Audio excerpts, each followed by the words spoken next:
करेगा। She sat at the back, and they said she was shy. She led from the front, and they hated her pride. They asked her advice and then questioned her guidance. They branded her loud, then were shocked by her silence. When she shared no ambition, they said it was sad. So she told them her dreams, and they said she was mad. They told her they'd listen, then covered their ears and gave her a hug while they laughed at her fears. And she listened to all of it, thinking she should be the girl they told her to be, best as she could. But one day she asked what was best for herself, instead of trying to please everyone else. So she walked to the forest and stood with the trees. She heard the wind whisper and danced with the leaves. And she spoke to the willow and elm and the pine. And she told them what she had been told time after time. She told them she felt she was never enough. She was either too little or far, far too much, too loud or too quiet, too fierce or too weak, too wise or too foolish, too bold or too meek.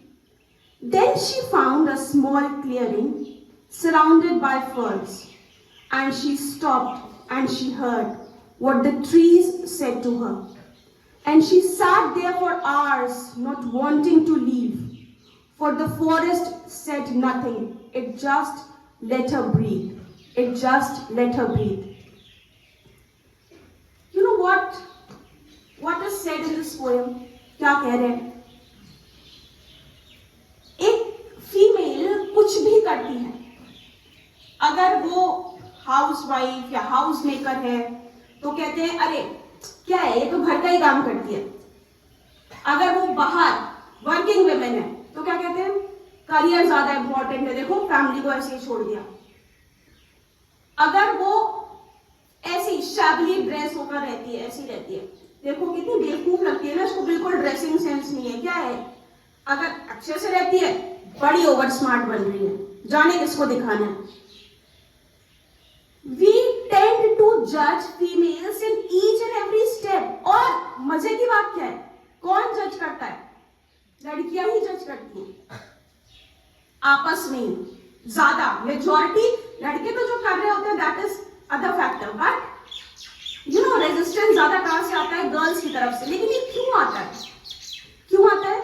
क्योंकि या तो उन्होंने वो चीज करके कुछ उसका repercussions face किए होते हैं, शायद वो तैयार होके गई और किसी ने कमेंट किया, तो वो जब देख रही है कि कोई और तैयार हो रहा है तो then they are like commenting because they have already faced it. या फिर एक इंफीरियरिटी कॉम्प्लेक्स जो वो शायद नहीं कर पाई और दूसरा कर रहा है, तो उनको लगता है कि उनको वो अपॉर्चुनिटी क्यों नहीं मिली। तो अल्टीमेटली क्या है, आवर सोसाइटी, हमने सोसाइटी को ऐसा बना दिया है कि हम हर एक चीज में वी जज, वी डोंट वांट, हम किसी भी चीज में सैटिस्फाइड नहीं है। हम अगर कोई ऐसा नहीं, हमें क्या करना है, ब्लेम डालना है किसी और के ऊपर। क्यों सोसाइटी खराब है, क्यों मोलेस्टेशंस होते हैं, क्यों रेप केस होते हैं? क्योंकि लड़कियां अच्छे से कपड़े नहीं पहनती, दे डोंट ड्रेस प्रॉपर्ली, अच्छे कपड़े नहीं पहने, इसलिए हो रहा है। ठीक है, फिर एक छोटी बच्ची के साथ ये सब क्यों हो रहा है, एक 6 महीने की, 1 साल की बच्ची के साथ ये क्यों हो रहा है? नहीं, हमारा कल्चर सबसे ऊपर है, we have to follow our culture, we should dress properly, सब कुछ सही है, लेकिन सबसे पहले हमें अपनी सोच बदलनी है। We have to change our mentality.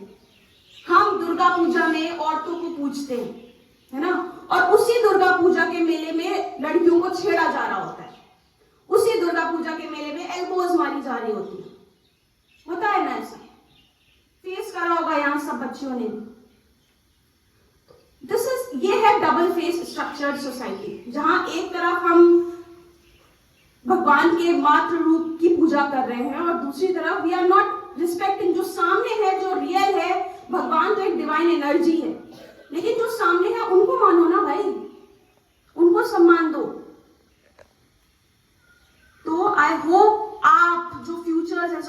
America, both girls and boys, आप अपनी जनरेशन के लिए बहुत सिक्योर इन्वायरमेंट क्रिएट करेंगे जहां पर ये चीजें ना हो कि इनइक्वालिटी, लड़कियों को इक्वल अपॉर्चुनिटी देनी, सिक्योरिटी नो, जैसे आप निकल रहे हैं 10 बजे ये भी निकल सके, इनको शेर चीतों का डर हो, इंसानों का नहीं। So I hope that will happen in future. Thank you so much.